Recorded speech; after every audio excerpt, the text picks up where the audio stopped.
Assalamualaikum warahmatullahi wabarakatuh. Siti Aisyah adalah salah satu istri Nabi Muhammad yang paling menonjol. Selain karena yang paling muda, Aisyah adalah perempuan yang cerdas dan mampu mendampingi baginda Nabi. Bukan hanya itu, kisah romantis Nabi Muhammad dan Siti Aisyah kini banyak yang mengikuti karena begitu mengesankan dan membuat pasangan-pasangan muda kagum. Siti Aisyah adalah sosok perempuan dalam Islam yang dikenal dengan kecerdasannya. Dirinya memberikan kontribusi yang lebih nyata bagi perkembangan ilmu pengetahuan Islam. Di sisi lain, Siti Aisyah juga pandai memikat hati Nabi, sehingga Nabi yang memiliki sisi romantis bisa menjadi pasangan suami istri yang cocok dan saling melengkapi satu sama lain. Pasangan yang saling mengasihi ini dapat menjadi panutan bagi banyak pasangan lain yang juga ingin mengikuti sunnah sang baginda Nabi. Sahabat beriman yang dirahmati Allah, lalu seperti apa kisah romantis Nabi Muhammad dan Siti Aisyah? Mari kita simak ulasan selengkapnya. Namun sebelum lanjut, jika sahabat semua berkenan untuk membantu subscribe, like, comment, and share, agar sahabat semua tidak ketinggalan update terbaru dari channel ini. Terima kasih.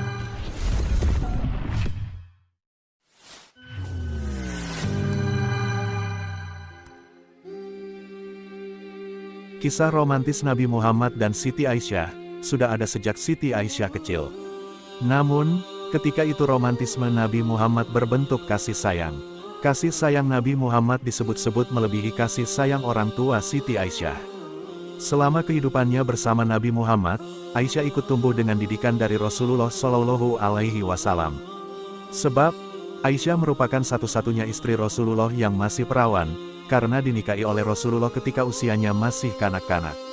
Oleh karena itu, Aisyah dibiarkan menggunakan masa kanak-kanaknya sesuai usianya, baik pola pikir, ataupun tingkah laku bermainnya. Nabi pun memperlakukan Aisyah sesuai dengan umurnya, beliau tidak menuntut Aisyah berbuat sesuatu di luar batas umurnya. Bahkan, Nabi memberinya cinta, kasih sayang, dan kelembutan melebihi yang pernah didapatkan dari kedua orang tuanya.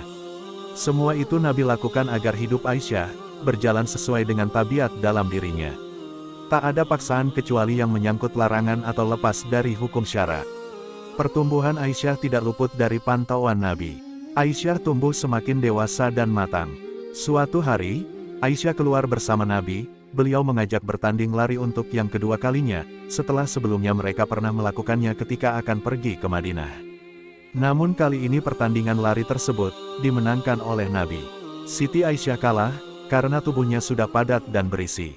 Aisyah cemberut, tetapi Nabi meledeknya dengan memberikan senyuman. Dikenangnya bahwa dulu Aisyah yang menang, tetapi kali ini Nabi yang menang. Bahkan, Nabi sangat mengetahui karakter Aisyah.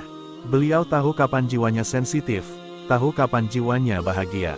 Dan inilah yang sering menjadi kisah romantis Nabi Muhammad dan Siti Aisyah.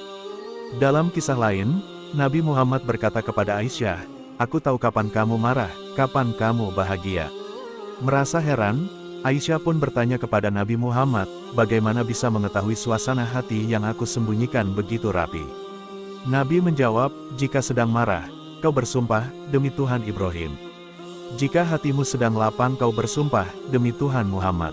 Aisyah kemudian tersipu, tawanya lepas tak tertahan, "Demi Allah, wahai Rasulullah, hanya namamu yang tertinggal di hatiku." Sikap Nabi Muhammad yang sangat romantis ini, juga pernah diceritakan oleh Aisyah. Dalam sebuah hadis, Aisyah radhiyallahu anhu berkata, "Saya biasa mandi bersama Nabi Shallallahu Alaihi Wasallam, dari satu bejana dan dengan satu gayung, yang disebut Faruk." Hadis riwayat Bukhari, ini menggambarkan sangat intimnya Aisyah bersama Nabi Muhammad.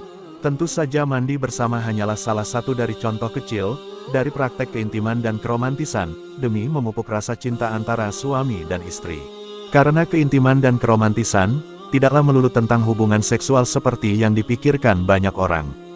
Namun, keintiman dan keromantisan bisa dilakukan dengan semua aktivitas yang dilakukan bersama-sama, yang bisa menumbuhkan rasa ketentraman satu sama lain. Meski sering disebut kisah romantis Nabi Muhammad dan Siti Aisyah, aktivitas seperti itu secara umum, sangatlah dibutuhkan oleh suami maupun istri. Masing-masing harus peka, untuk melayani dan merasa dilayani pada saat bersamaan.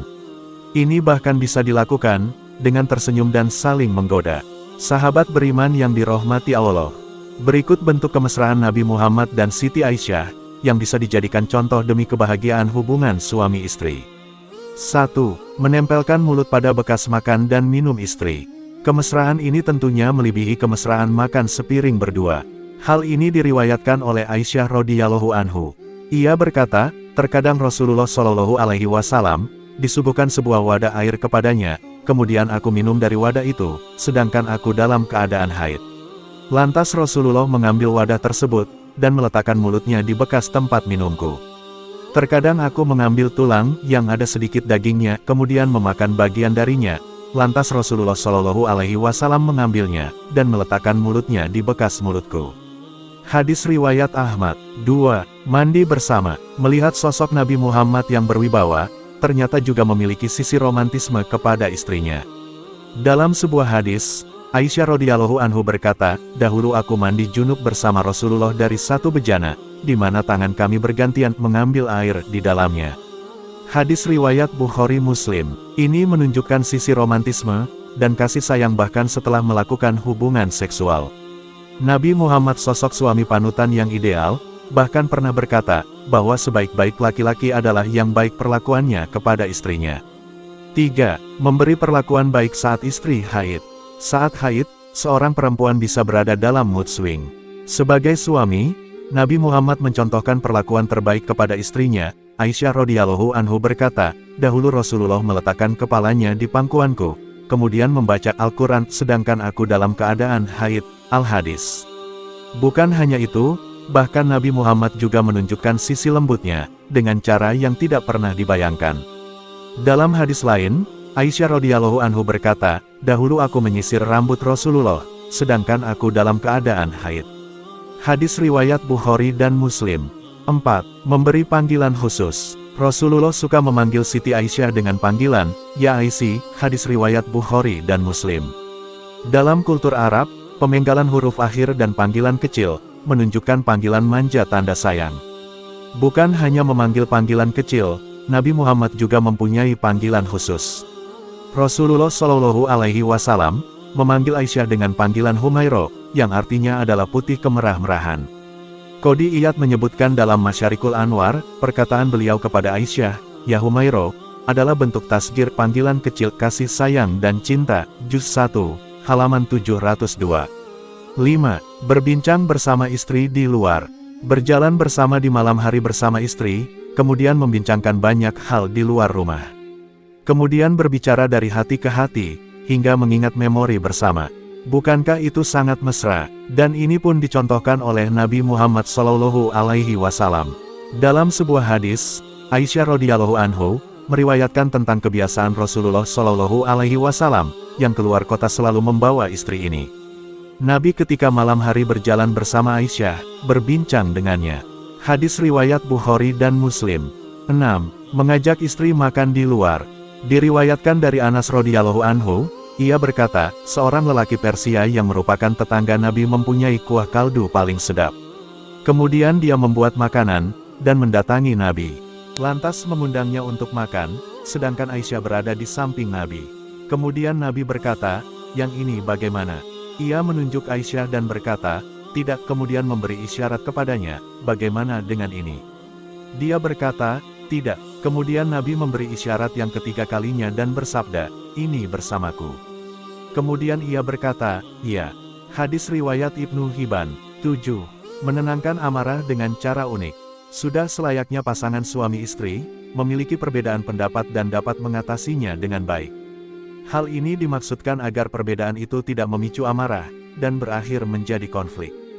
Hal ini pernah dialami oleh Nabi Muhammad saat melihat Siti Aisyah marah.